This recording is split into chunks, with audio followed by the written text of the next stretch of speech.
A'udhu billahi minash shaitanir rajim. Bismillahir rahmanir rahim. Welcome to the channel. This is going to be the first video of my YouTube channel and मैं शुरू कर रहा हूँ एक novel से जिसका नाम है ग्रेट एक्सपेक्टेशन।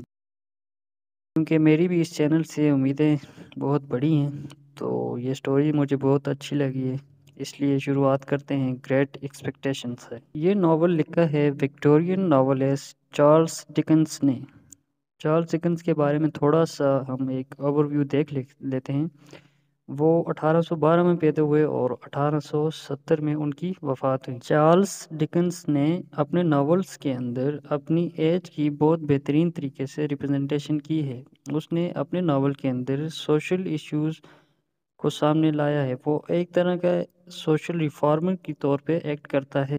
डिकेंस के नावल के अंदर हमें ह्यूमर, पैथोस और ये चीज़ें भी नज़र आती हैं। वो अपने कैरेक्टर्स के साथ अपने व्यूअर्स को या अपनी ऑडियंस को सिंपैथाइज करवाता था। इन्हीं खूबियों की वजह से वो लिटरेचर के अंदर एक बेहतरीन राइटर के तौर पर नमदार हुआ। स्टोरी को क्रिटिकली एनालाइज करने के लिए और इसके अंदर नॉवल के एलिमेंट निकालने के लिए मैं इसके बाद एक और अलग वीडियो बनाऊंगा। तो चलिए हम डायरेक्टली चलते हैं अपनी स्टोरी की तरफ। स्टोरी शुरू होती है पिप से। पिप का पूरा नाम है फिलिप पेरिप। ये एक 7 साल का लड़का है और ये यतीम हो चुका है। पिप अपनी सिस्टर जिसका नाम मिसेस जो गार्जरी है और अपने ब्रदर इन लॉ जिसका नाम मिस्टर जो गार्जरी है इसके साथ रहता है। मिसेस जो गार्जरी एक हार्श, हॉट टेम्पर्ड और अथॉरिटेटिव लेडी है। घर का सारा कंट्रोल भी उसी के हाथ में है, जबकि मिस्टर जो गार्जरी एक काइंड और फ्रेंडली बंदा है और वो पेशे के लिहाज से एक लोहार है। कहानी शुरू होती है और दिखाया जाता है कि क्रिसमस की ईव है। पिप ग्रेव यार्ड में बैठा हुआ है और बहुत परेशान है। वो अपने पेरेंट्स को याद कर रहा होता है कि अचानक से एक खौफनाक सी आवाज़ आती है, hold your voice, keep still you little devil और I will cut your thought. Pip घबरा जाता है। वो देखते हैं कि एक खौफनाक सा बंदा उसके सामने आ जाता है और उसके हाथ में हथकड़ी भी लगी हुई होती है और वो उसको डराता धमकाता है। वो बंदा ऐसे लग रहा होता है जैसे कोई कैदी भाग गया है। वो पिप से कहता है कि जाओ और मेरे लिए कुछ खाने का सामान और एक आरी लेके आओ जिससे मैं अपनी हथकड़ी काट सकूं। इस बंदे का आगे स्टोरी में बहुत अहम किरदार है, इसको आपने अपने ज़हन में रखना है। पिप डर के मारे भागता हुआ जाता है और घर से कुछ खाने का सामान और आरी लेके आता है और फिर उस बंदे को दे देता है। अब पिप परेशान होता है कि कहीं अगर किसी को पता चल गया कि उसने कैदी की मदद की है तो उसके लिए ये बात खतरनाक साबित हो सकती है। यहाँ पे एक और करेक्टर आते हैं जिनका नाम होता है अंकल पम्बलचुक। वो पिप को एक जॉब ऑफर करते हैं। यहाँ से शुरू होता है पिप की लाइफ का एक नया फेज। पिप जाता है मिस हैवी शाम के हाउस में। मिस हैवी शाम के पास एक बहुत बड़ी हवेली है। वो एक बूढ़ी औरत होती है और इसने एक ज़बरदस्त किस्म का शादी का लहंगा पहना हुआ होता है। उसका घर भी पुरानी ईंटों से बना हुआ होता है और उसके घर में जो घड़ी है उस पे वक्त 8:40 पर रुका हुआ होता है। मिस हैवी शाम के साथ एक बहुत बड़ी ट्रेजेडी हुई होती है। वो ये कि उनका जो स्वीटर होता है वो उनको एन शादी के मौके पर छोड़ के चला जाता है। मिस हैवी शाम अभी तक इस सदमे के अंदर से बाहर नहीं आ सकती। मिस हैवी शाम के यहाँ एक लड़की होती है जिसका नाम एस्टेला होता है।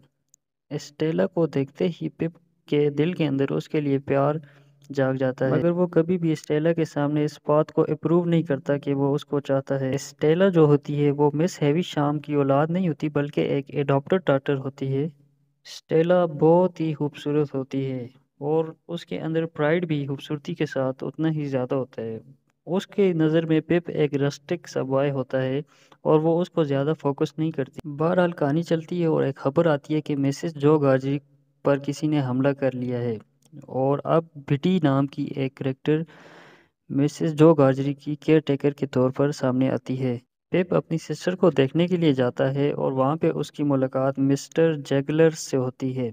मिस्टर जैगलर पेशे के लिहाज से एक वकील है और वो पिप को एक ऑफर देता है। वो कहता है कि पिप को लंदन जाना चाहिए और वहाँ जाकर उसको पढ़ाई करनी चाहिए और एक अच्छा इंसान बनना चाहिए। इस काम को सपोर्ट करने के लिए एक बंदा है, लेकिन पिप कभी उस बंदे का नाम नहीं पूछेगा। मतलब जो बंदा पिप को सपोर्ट करेगा इस सब चीज़ में, पिप कभी भी उसका नाम नहीं पूछेगा। پپ لندن جاتا ہے اور وہاں پہ اس کے ٹیوٹر ہوتے ہیں میتھیو پاکٹ۔ میتھیو پاکٹ کے ایک بیٹا ہوتا ہے ہربرٹ پاکٹ۔ ہربرٹ پاکٹ جو ہوتا ہے وہ پپ کو مس ہیوی شام کی پاس کی سٹوری سناتا ہے کہ کس طرح اس کے جو سویٹر ہے اس کو چھوڑ کے چلا گیا تھا۔ ان کے ساتھ ایک اور اسٹوڈنٹ ہوتا ہے جس کا نام ہوتا ہے ڈرمبل۔ یہ بہت ہی شیطان اور فلش قسم کا آدمی ہوتا ہے اور یہ ہمیشہ ان دونوں کو تھریٹن کرتا رہتا ہے۔ پپ لندن کے اندر رہ کر تھوڑا بہت فیشنیبل ہو جاتا ہے اور وہ بہت زیادہ خرچہ کرنے لگ جاتا ہے۔ اس کے ساتھ ساتھ وہ علم بھی حاصل کرتا رہتا ہے۔ اس کی لائف لندن کے اندر بہت زبردست گزر رہی ہوتی ہے اور وہ آہستہ آہستہ ایک جنٹل مین بننے کی طرف چل رہا ہوتا ہے۔ اسی دوران پپ کا جو بہنوئی تھا مسٹر جو گارجری وہ آتا ہے، لیکن پپ اس کو کوئی خاص لفٹ نہیں کرواتا۔ وہ اس کو کہتا ہے کہ ایسٹیلا پپ سے ملنا چاہتی ہے۔ اس کا بھائی واپس چلا جاتا ہے اور پپ کو خبر ملتی ہے کہ اس کی جو سسٹر ہے اس کی ڈیتھ ہو چکی ہے۔ اب جو ہے سٹوری آہستہ آہستہ اپنی اینڈنگ کی طرف روان ہوتی ہے۔ یہاں پہ بہت ساری چیزیں ہمیں پتہ چلتی ہیں۔ پہلی بات ہمیں یہ پتہ چلتی ہے کہ پپ کو جو سپورٹ کر رہا تھا، جس بندے نے اس کا سارا خرچہ اٹھایا تھا، وہ دراصل میں وہی قیدی تھا جو بھاگ کے آیا ہوا تھا اور پپ نے اسے کھانا اور آری دی تھی۔ اس کے بعد ہمیں پتہ چلتا ہے کہ وہ قیدی جو ہے اس کا اصل نام ایبل میکوچ ہے اور ایسٹیلا جو ہے وہ ایبل میکوچ کی ہی بیٹی ہے۔ اب پپ کے دل کے اندر میکوچ کے لیے پیار پیدا ہوتا ہے کیونکہ اس کی ساری زندگی ایک اسی بندے نے چینج کی تھی۔